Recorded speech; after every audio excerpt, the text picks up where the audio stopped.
السلام عليكم ورحمة الله تعالى وبركاته أحبائي.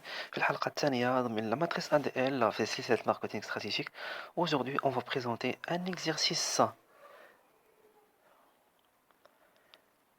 Voilà, l'entreprise Techno Satsarl, spécialisée dans la fabrication et la commercialisation des produits audiovisuels, commercialise 5DS dont un produit phare, le récepteur numérique, le DAS-A.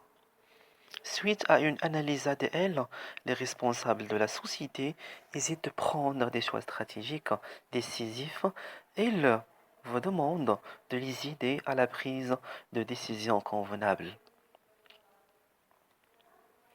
Une étude récente montre que 80%, 85% des consommateurs préfèrent la TV câble qui ne nécessite pas l'installation de paraboles ou d'antennes. Deux acteurs en télécommunication commercialisent ce produit avec un prix abordable, en plus une ligne téléphonique fixe et Internet ADSL. Voilà notre matrice. Donc, la dernière fois, on a expliqué la matrice. On a dit que ADL, c'est une matrice, bien sûr, donc, de gestion de portefeuille qui prend en considération donc, deux critères, à savoir la position concurrentielle et la maturité de l'activité. L'entreprise donc, peut être classée dominante, forte, favorable, faible et marginale par rapport à la concurrence.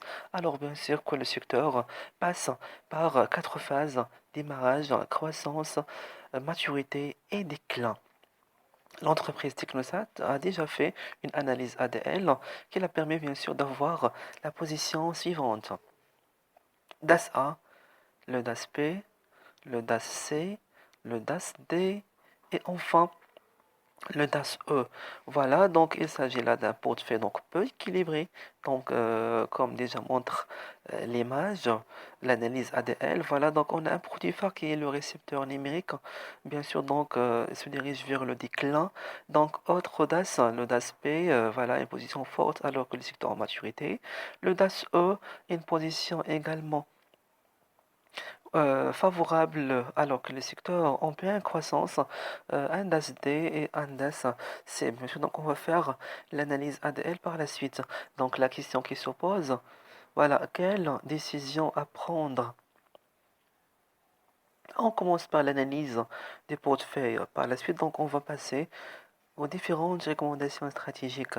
Remarquez bien qu'est-ce qu'on a. Donc notre premier DAS, notre DAS phare qui finance les autres DAS, c'est le DAS A.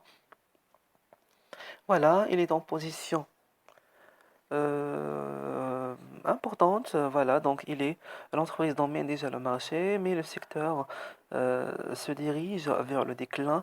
Voilà, donc à partir des données de l'exercice, on a dit que le récepteur numérique va se décliner, bien sûr, donc parce que donc il y a apparition de la TV câble, donc il ne nécessite pas l'introduction de paraboles et d'antennes.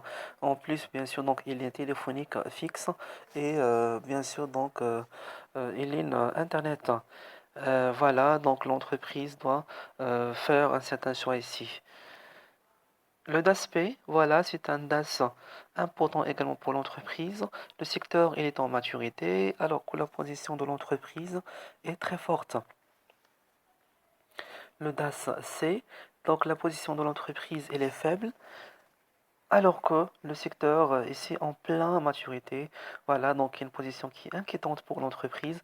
Donc il n'arrive plus à faire face à la concurrence, alors que le secteur arrive à maturité, c'est-à-dire les ventes ici sont maximales, mais l'entreprise ne profite pas bien sûr de sa demande flagrante, bien sûr, pour ce produit-là. Malheureusement, sa situation donc il est très très faible, voire même marginale. Le DAS D une position favorable alors que le secteur en démarrage. Voilà, donc il s'agit là d'un développement naturel. Donc la position de l'entreprise, elle est importante ici. Un secteur qui vient de se démarrer, la position de l'entreprise, elle est déjà pas mal, elle est déjà favorable.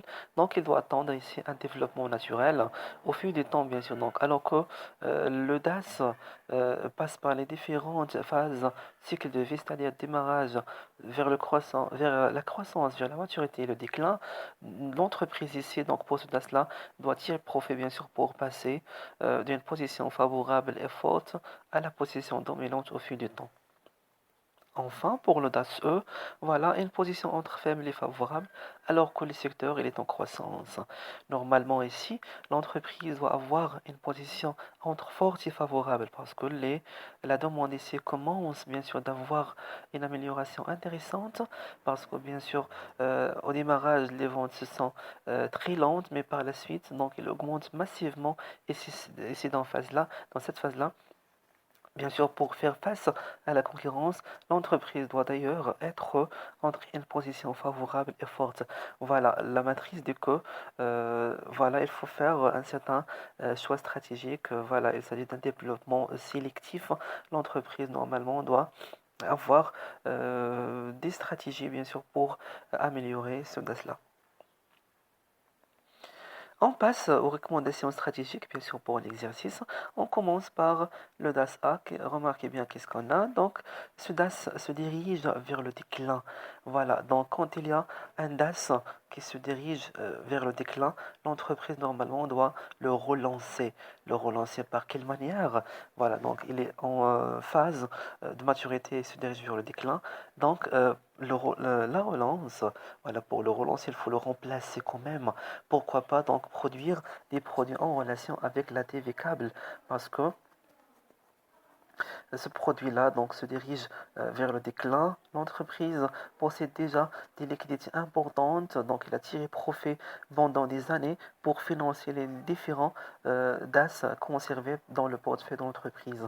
Donc il faut le remplacer vitement parce que il se dirige vers le déclin et à partir dans l'exercice, on a dit que 85% des consommateurs préfèrent déjà la TV câble. Donc pourquoi pas produire des produits en relation avec la télévision câble.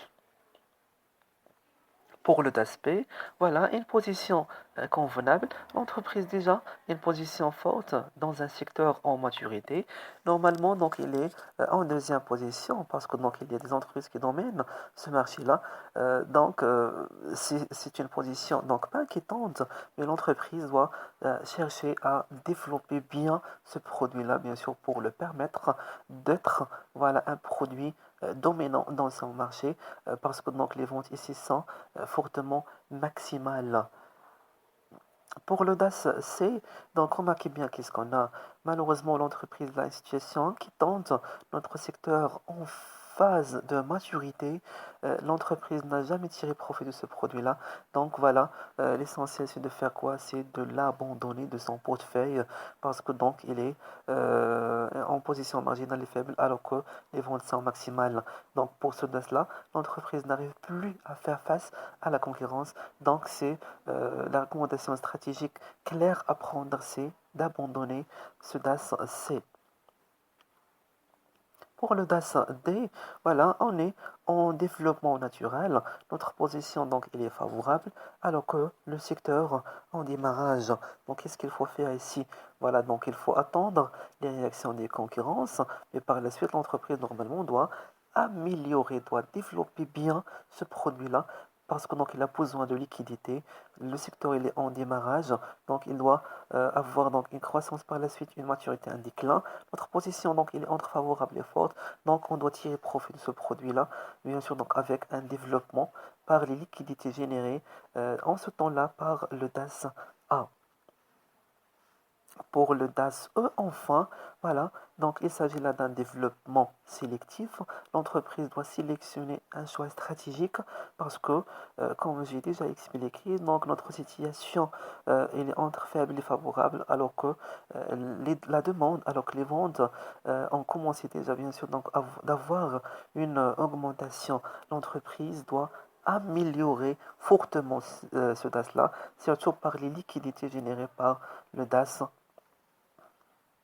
Ah, et voilà la fin de l'exercice. Merci de l'avoir suivi. À très bientôt. Hassan Chalabi.